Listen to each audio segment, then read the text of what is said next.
Hello, मैं रमेश प्रजापत आज आपको सीपीआर टेक्निक के बारे में बताऊंगा। सीपीआर क्या होता है, उसके क्या स्टेप हैं और उसको किस तरीके से किया जाना चाहिए। सीपीआर एक ऐसी तकनीक है जिसके द्वारा हम किसी भी मरीज की हम जान बचा सकते हैं अगर उसको सही तरीके से किया जाए तो आइए देखते हैं क्या होता है सीपीआर और उसके क्या क्या स्टेप्स हैं। सीपीआर सीपीआर को हम बीएलएस यानी कि बेसिक लाइफ सपोर्ट के नाम से भी जानते हैं। CPR is a life-saving technique. It aims to keep blood and oxygen flowing through the body when a person's heart and breathing have stopped. CPR एक ऐसी तकनीक है जिसके द्वारा हम शरीर के विभिन्न ऑर्गन तक रक्त और ऑक्सीजन को पहुंचाने की कोशिश करते हैं जब किसी व्यक्ति का हार्ट और रेस्पिरेशन रुक गया हो तब। इंडिकेशंस मतलब कि सीपीआर हम कौन कौन सी स्थिति में करते हैं। इसको cardiac arrest, respiratory arrest, electric shock, airway obstruction और ड्रग रिएक्शन की स्थिति में करते हैं।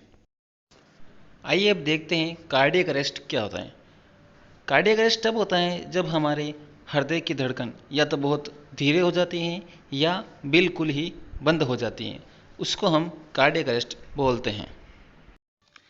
आइए अब जानते हैं कि सीपीआर क्यों जरूरी है।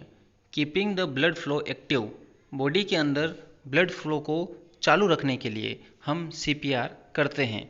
अब सीपीआर करने के क्या प्रोसेस हैं और इसको किस तरीके से किया जाना चाहिए, आइए देखते हैं।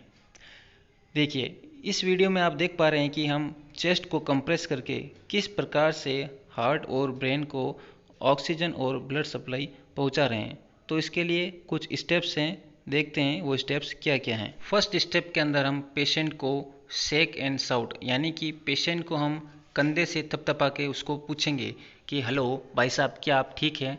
अगर कोई रिस्पॉन्स नहीं आता है तो सेकेंड स्टेप में हम कॉल करेंगे 108 या 911 पे।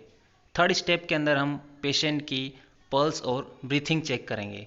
फोर्थ स्टेप के अंदर हम पेशेंट को सुपाइन पोजीशन में हार्ड एंड फ्लैट सरफेस पे लेटा देंगे। फिफ्थ स्टेप के अंदर हम चेस्ट कंप्रेशन स्टार्ट करते हैं। हमें चेस्ट कंप्रेशन तब तक करते रहना है जब तक कि हमारे पास किसी तरह की मेडिकल सुविधा उपलब्ध न हो जाए। फॉर्मूला ऑफ सीपीआर, सीपीआर करते समय हमेशा CAB फॉर्मूले से ही सीपीआर करना चाहिए। C का मतलब होता है कंप्रेशन, A का मतलब एयरवे और B का मतलब ब्रीथिंग। इस इंडेक्स से हम समझेंगे कि हमें कंप्रेशन किस प्रकार से देना चाहिए। सबसे पहले हमें पल्स असेसमेंट करना चाहिए। 5 से 10 सेकेंड के अंदर हमें पल्स चेक कर लेनी चाहिए। एडल्ट के अंदर कैरोटिड पल्स, चाइल्ड के अंदर फीमोरल और इन्फेंट के अंदर ब्रेकियल पल्स चेक करनी चाहिए।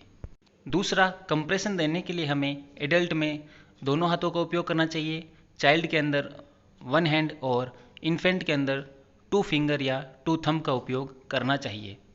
अब है कंप्रेशन करने की जगह, हमें अपना हाथ किस जगह पर रखना चाहिए। एडल्ट के अंदर लोअर हाफ ऑफ स्टर्नम यानी कि स्टर्नम के नीचे वाले हिस्से पर, या फिर बिटवीन द निप्पल लाइन, जो निप्पल लाइन होती है उसके बीचों बीच में। चाइल्ड के अंदर जैसा कि हमने एडल्ट में किया था उसी तरीके से, और इन्फेंट के अंदर just below the nipple line, nipple line के नीचे।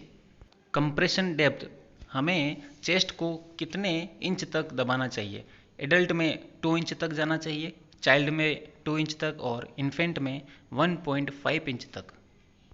कंप्रेशन रेट तीनों के अंदर 100 पर मिनट होनी चाहिए, तभी हमारा।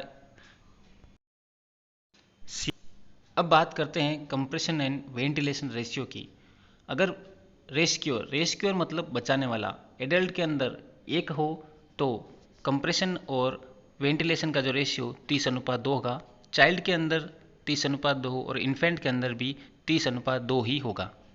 और अगर रेस्क्योर 2 हो तो एडल्ट के अंदर कंप्रेशन और वेंटिलेशन का रेशियो 30:2, चाइल्ड और इन्फेंट के अंदर 15:2 होगा। एयरवे ओपन करने के लिए हम हेड टिल्ट चिन लिफ्ट मेथड का उपयोग करते हैं। इसके लिए हम पेशेंट की जो ठुड्डी होती है उसको ऊपर उठाते हैं और हेड को इस तरीके से नीचे किया जाता है। दूसरा प्रोसेस हमारे पास है जो थ्रस्ट मैनूवर। इसका उपयोग हम हेड, नेक और स्पाइनल कॉर्ड इंजरी वाले पेशेंट के अंदर करते हैं। अब देखते हैं ब्रीथिंग टेक्निक। ब्रीथ देने के लिए हमें पेशेंट की नाक को बंद करके माउथ टू माउथ ब्रीथ देनी होती है। प्रत्येक ब्रीथ हमें 6 से 8 सेकंड बाद देनी होती है और एक ब्रीथ 1 सेकंड के अंदर दे देनी चाहिए। सीपीआर देते समय बहुत सारे कॉम्प्लिकेशन हो सकते हैं, जिनमें से rib fracture, internal organ damage और स्टर्नम फ्रैक्चर। तो ये थी सीपीआर की प्रोसेस। सीपीआर हमें तब तक करते रहना है जब तक कि हमारे पास किसी तरह की मेडिकल फैसिलिटीज़ और एईडी उपलब्ध नहीं हो जाए। इस तरीके से हम सीपीआर करके हम पेशेंट की जान बचा सकते हैं।